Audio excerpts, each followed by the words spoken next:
Good morning. Welcome to South TV. This is Monica Kunzekwe-Guta, your host.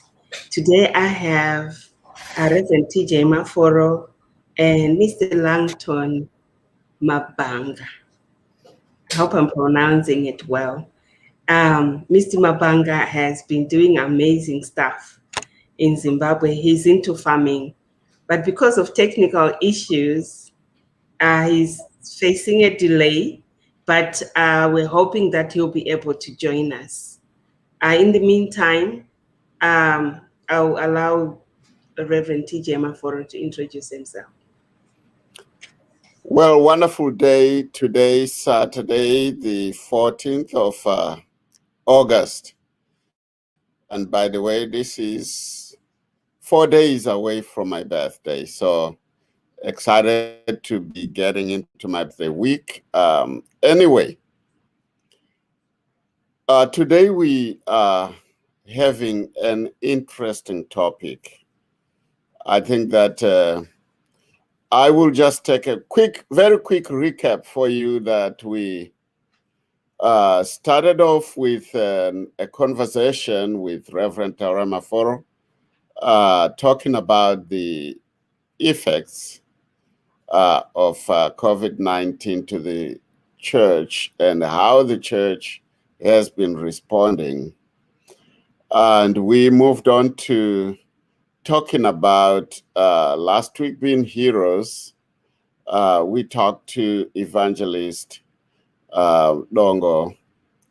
And then we also got an opportunity to talk to Tafadzwa.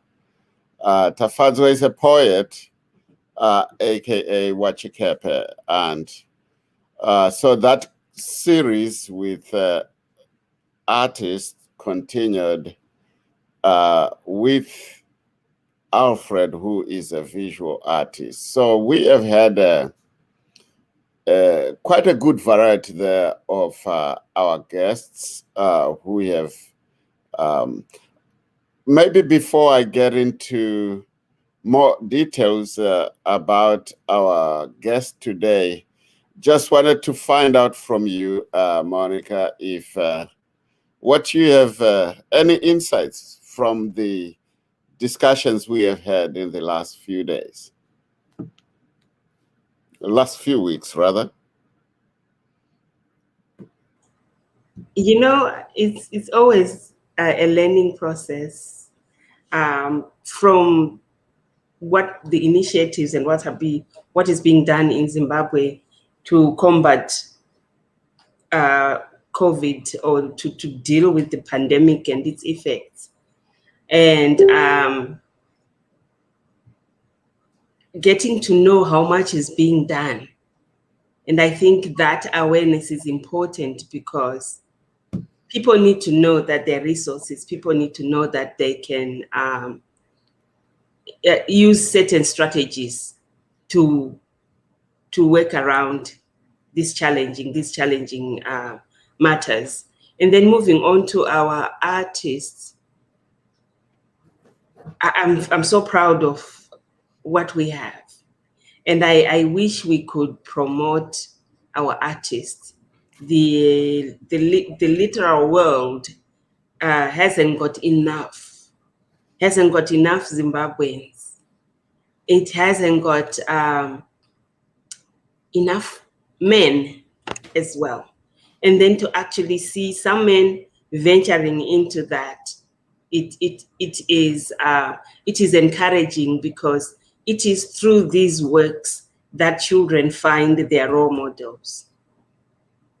I once attended a book event in the UK, and it was packed with writers from Nigeria, writers from Ghana, writers from the UK.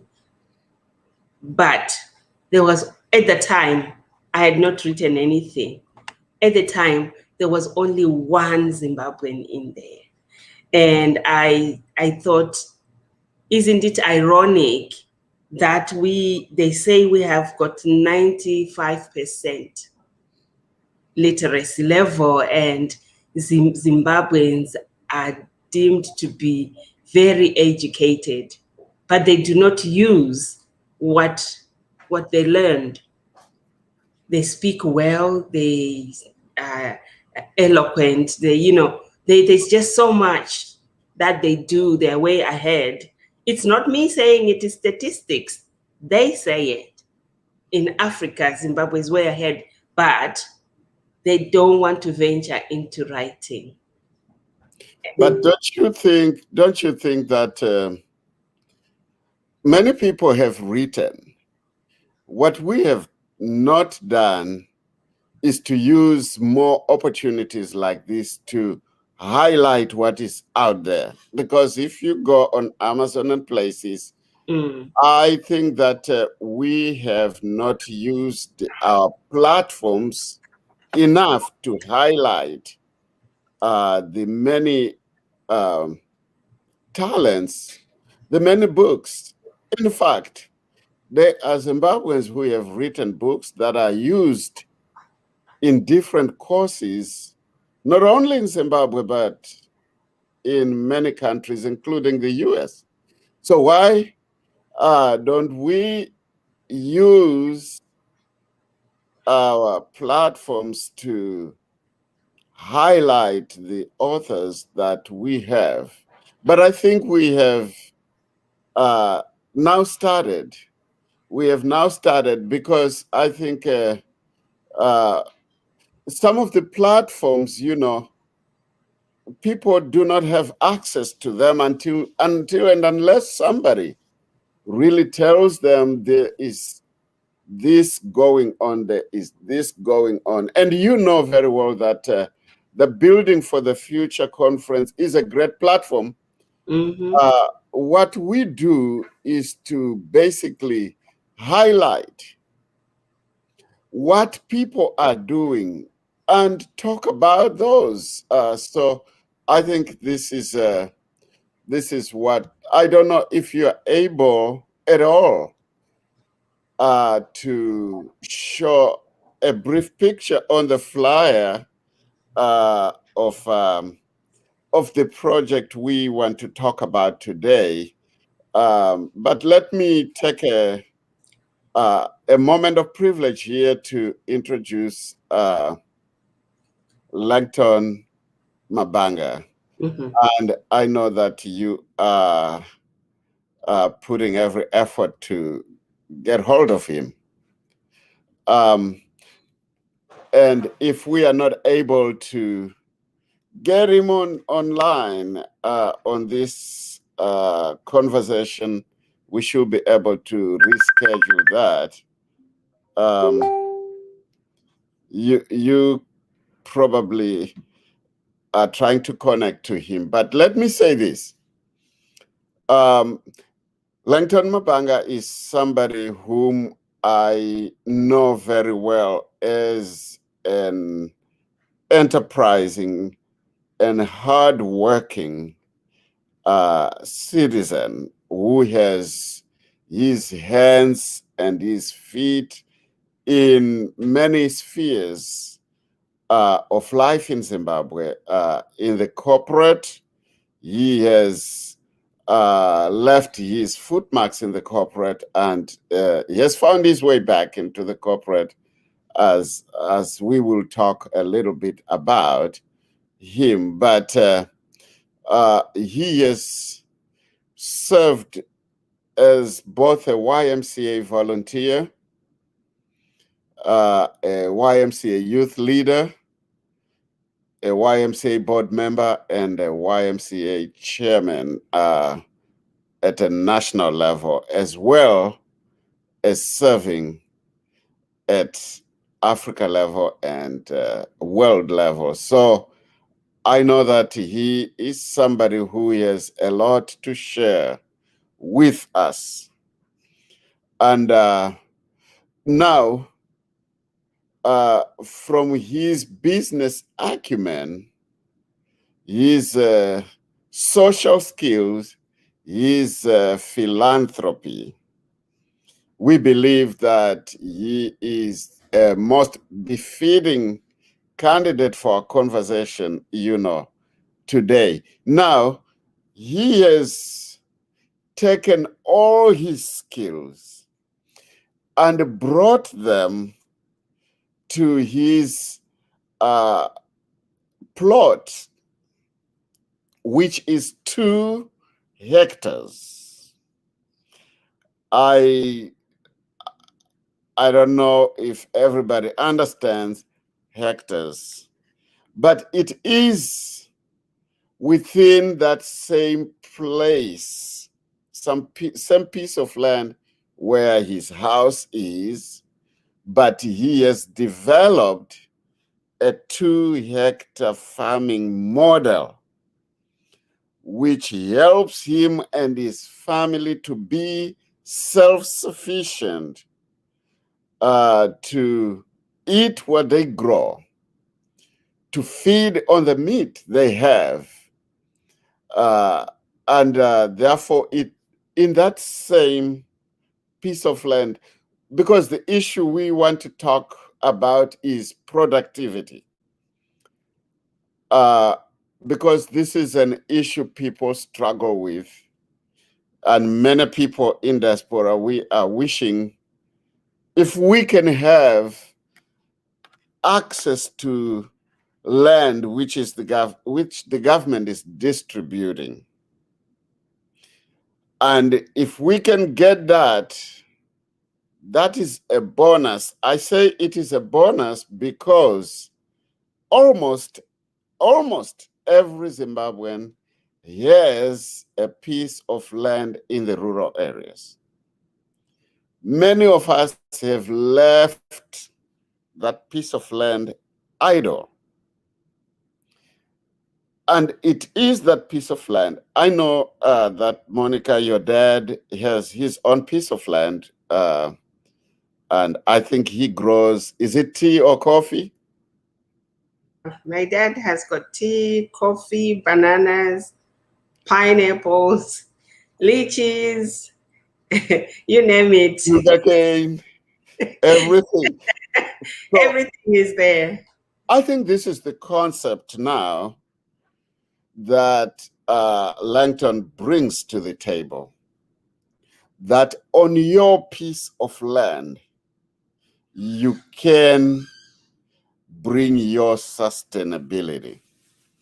You can move from what we were called peasant farmers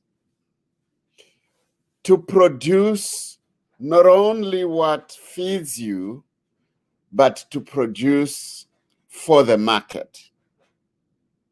So I don't feel even that I am fit enough to say what he hears, but I think that you all can go onto a Facebook link, which is called the 2-hectare farming model. So yes, it is out of that 2-hectare farming model, which within the last 10 years, one individual has been able to transform it to have animal husbandry, to have to raise crops, and to do a lot of things within that same piece of land. So I think that I would like for us to really get down to a lot of that detail, to hear from him. Do you have feedback for me? I do have feedback. He's going to be with us shortly, so I'm excited. Um, the network had dropped, but no technicalities.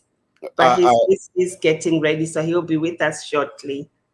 Okay, and you know what I was saying is that for me, I do not need any other example, but this is an example of somebody I know, I knew, I worked with, and this 2-hectare farming model, at the point that I left Zimbabwe, it wasn't in existence.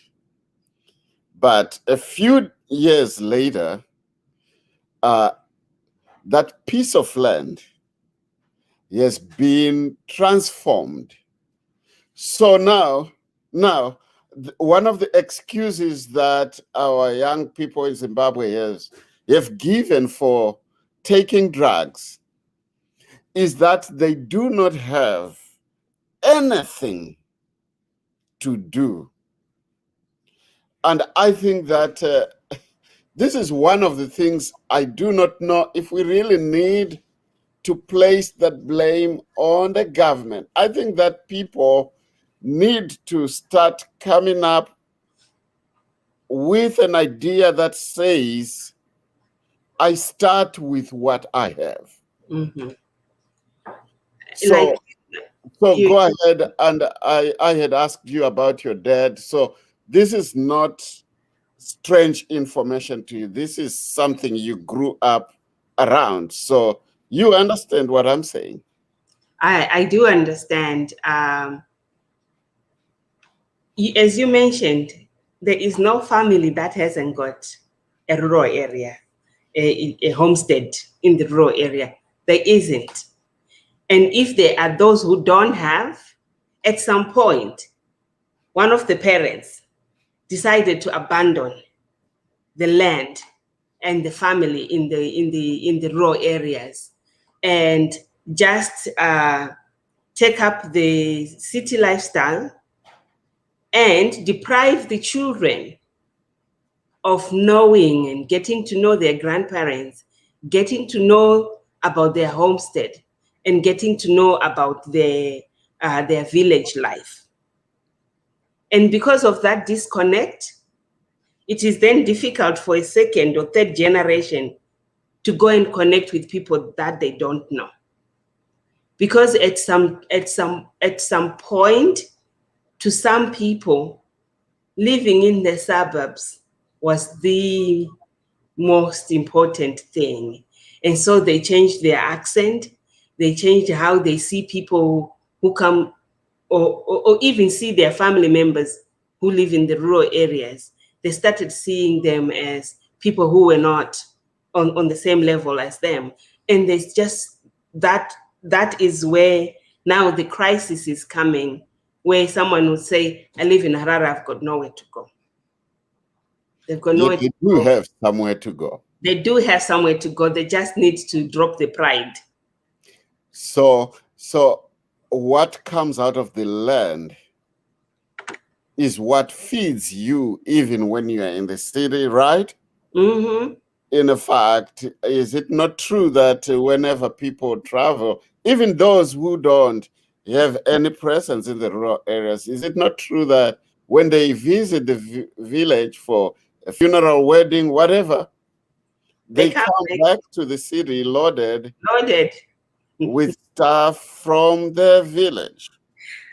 And I think it is the problem with the parents who go and live in the city and do not connect their children with their homestead.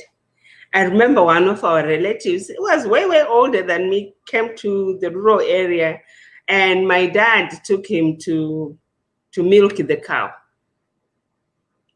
And he didn't even know that was where the milk came from. He thought the milk came from the supermarket. And this was someone who was like a teenager. And that is doing your children a disservice, not allowing them to know basic things like this. Because then they obviously don't know where the food comes from. And if there's no food in the supermarket, they're done. They cannot think of ways to find food. And when you're milking, the cow moves its legs if it's not tied properly. And so it moves and it covered the udder. And I'm just going to say this in Shona because I big natural wonder. Okay. And so even though it's funny, but it's not because a child has been disabled. Yeah, and we cannot even say that we are saying everybody needs to be working on the land. No, because opportunities are different, and people's environments are different, and uh, for some people there's not even time left between what they do uh, and and and their life really to go to work on the land. I am not working on the land, so I'm an example, but there is quite what we are talking There is, about. there's a question here that probably you could address before Mr. Mabhanga comes. Okay, It's from Doug Hesken. He okay. says that is this a family food supply process or commercial venture to have crops to sell? Is it operated with hand labor, animal labor, or some mechanized equipment?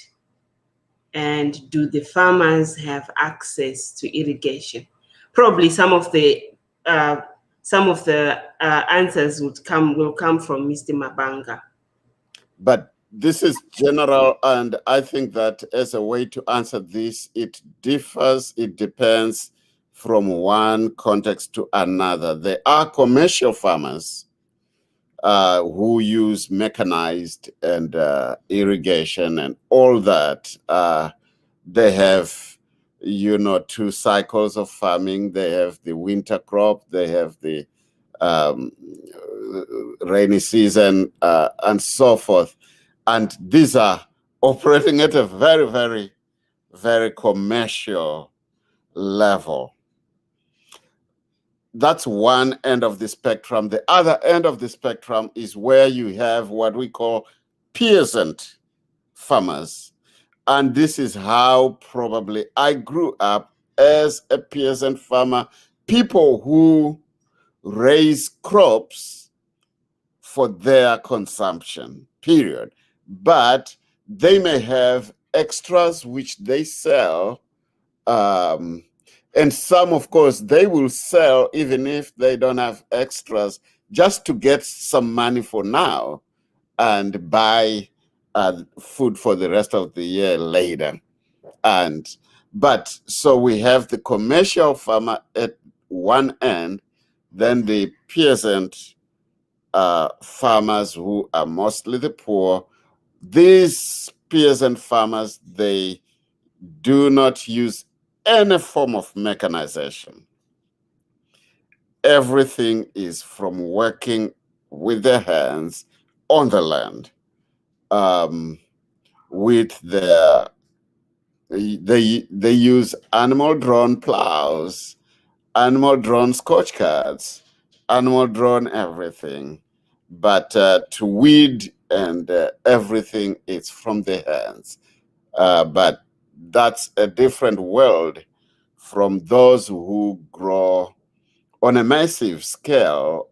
So we do have people who are full time, large scale commercial farmers.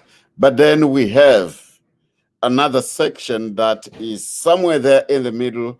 That's the one we are seeking to interview Langton, and I'm happy I've been advised that he is coming. So please hold on for such farmers. Oh, by the way, we now also have urban farming, which means people who are in the urban areas, they are able to be allocated some small plots of land, and those plots are even bigger. Others, they are very small, just to have a little bit of corn, just to keep the idea of the village in their mind, even though they are no longer in the village. So, but the ones the one we're going to talk to about today, again, we have had connectivity issues. That's why Langton is not here yet. But here is someone who uses a combination of mechanization and the basic traditional uh, farming methods. But this is an improved way of farming because he has to do different cycles of crops on the same piece of land, raising animals within the same place he is raising the crops. So I was so curious, very curious I am, to know how does he really do this. I think maybe Monica, you can put that 2 hectare farm link on the comments so that while we are waiting, people are able to access that information. Are you able to do that?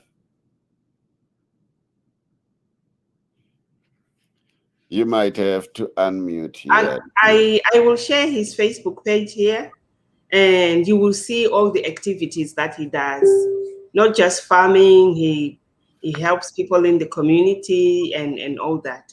So I am going to share his So he page. does have a personal Facebook, then he has a page for the 2 hectare. Okay, let me post that. Okay. If you can add that onto the link, then it kind of helps. And please continue to check on him and see if we Yeah. are able to locate him. Oh, people can actually join the group. That's right. So what do you mean people can join the group? It's actually a Facebook group, and people can join the group and learn more about what is going on in there. Okay. Participate in discussions. So if you click on that link, it will ask you to join the group. So you have put the link on the comments? Yes. Okay. Okay. So people should be able to access that now. Um, um, Let me check on Doug, you. I hope Doug is answered as far as his question is concerned. Okay. Um, so I was gonna. There's one more thing I did not mention when I gave a brief introduction of Langton. He is also involved in the economic development of the country. He is the current chairman of the Zimbabwe Economic Development Chamber.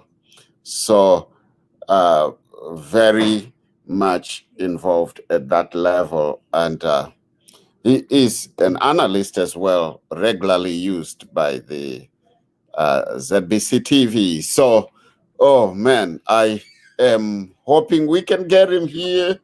Um, The I am really challenges. hoping that we can get you here, Langton, if you are listening. I have Um, to be able to get him. Zimbabwe Economic Development Chamber Chairman. yes, Yes. yes, yep. So how many hours does the project use annually? Does it allow the farmer to be fully employed through the year? For example, 2,000 hours per year.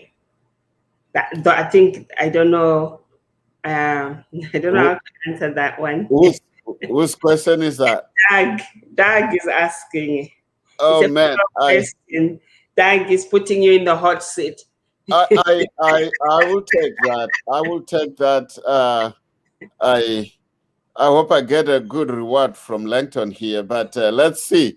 Um, like I said at the beginning, uh, he has philanthropic work going on.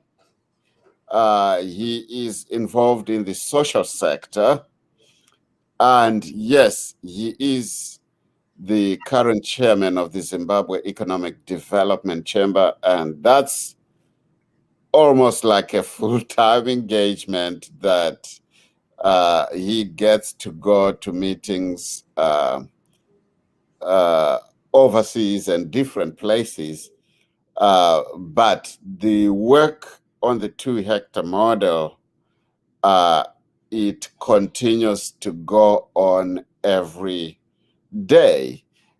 So if I could just, you know, deduct from my own understanding here, personally, I don't know if he can be able to give the 2,000 hours, which is maybe an average amount of time to do a year-round project like this. So he does have people who are working for him, and I believe that they work through his delegation, and also as because they've been doing this for quite some time now, uh, they are on it.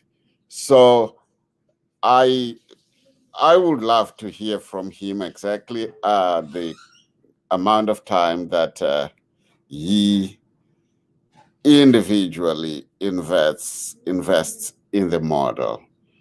Um, but yes, it's quite an engagement on its own, and the other business part is quite an engagement on its own. So I'm sure provisionally that answers the question.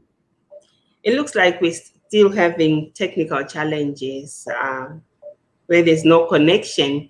The connection has dropped for whatever reason. Uh, Uh, yeah, where is okay. So we don't seem to be able to get hold of him today then. probably not. We can reschedule and bring him back. Let us reschedule and bring him back. I will tell you, Langton, wherever you are, whenever you get to listen to this, there's a bit of excitement to hear about this model, um, how it is working. I think it's critical. I think we proposed that with such kinds of models, Zimbabwe as a nation can feed herself. Mhm. Uh, and I think that it's obviously a discussion for another day. We have to really explore this rural to urban migration. Mhm. I think that at one point, rural had about 70%, right? Mhm. And urban had 30. But I can imagine that this has changed. It's I shifting. would like for us to explore those demographics, how they have worked, uh, and look at because there has been changes. Mhm. What are the changes that have taken place? We know that though we are saying that most people don't have mechanized farming, I think that things have changed over the years. I think that banks have taken up, um, uh, issuance of loans for mechanization, and people are taking those up. I am very curious to know how much changes, how much impact this has done for the nation. So So the rural area, the village that I left in maybe 1987 or earlier than that, is not the same Mm-mm. that we are talking about today. There's been more education. There's been more willingness to transform even the peasantry farming into a business activity. Those Mhm. things, we need to interrogate what that is. Now, vis-a-vis the urban dweller, who probably today COVID has relegated them to an unemployed person, and yet they have to feed family, yet they have to pay rent, yet they have to commute from one point to another. What is therefore the benefit? Is it not reasonable? Is it not about that time when one will say, what is the benefit of living in the city when I am not working, when I have to pay for every room I am living in, when that house doesn't belong to me? What options are there? Is urban to rural migration a new consideration for Zimbabweans now under such circumstances? And I know there are organizations for young farmers. That's There are organizations for young farmers that we have seen young people taking up commercial crop and commercializing their farming activities.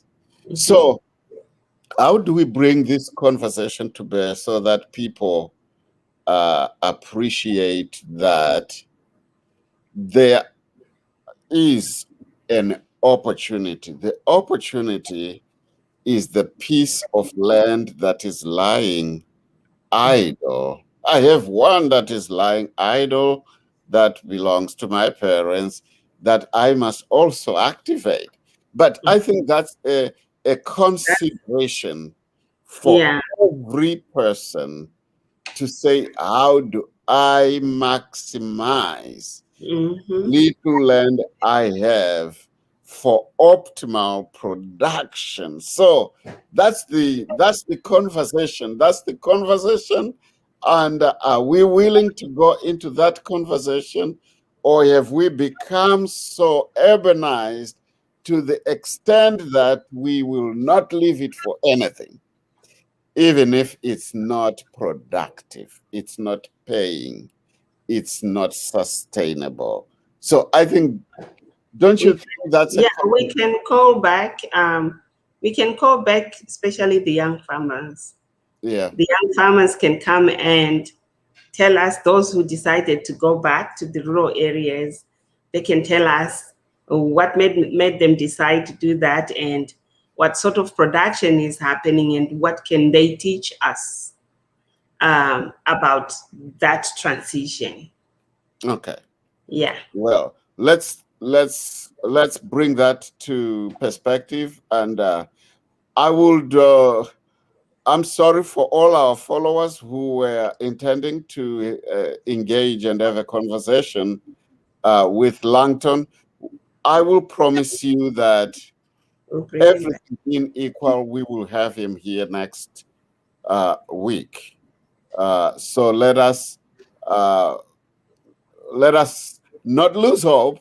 We will make this work. Please come back next week, same time, and we will have this conversation. Um, Yes, do we and have any Doug, other? Doug's questions will be answered. If, Doug's questions. did he have another He has question? another one. He has another one. What What is does the it biggest obstacle? What is the biggest obstacle to the overall sustainability and uh, thriving in general for the model? uh, the model we are talking about today, for the person we were expecting to have today, he has a model that is working. He has a model that is exemplary, and we wanted to showcase it so that those whose models, which may be different or equal, which are not working, they may be able, to engage with him. And the good thing, like what Monica is saying, that he has posted a link, and I think we have also posted the link there that invites people who want to learn more from him.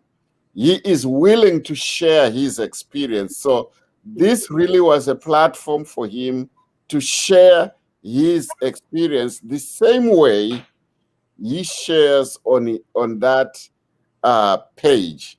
But I will also hasten to say that for most people, the excuse is the economy. The excuse sometimes is the erratic rainfall pattern. For most people, is that whenever the rains come, they are not able to store the water. So they may have a huge downpour for the year, but that water is not adequately harnessed for the benefit of the farmers to use throughout the year.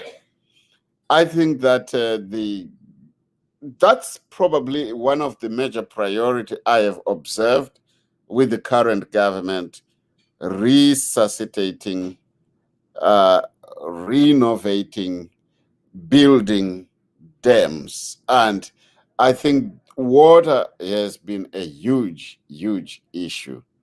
I think there is also other things. I have heard of something they call zero tillage.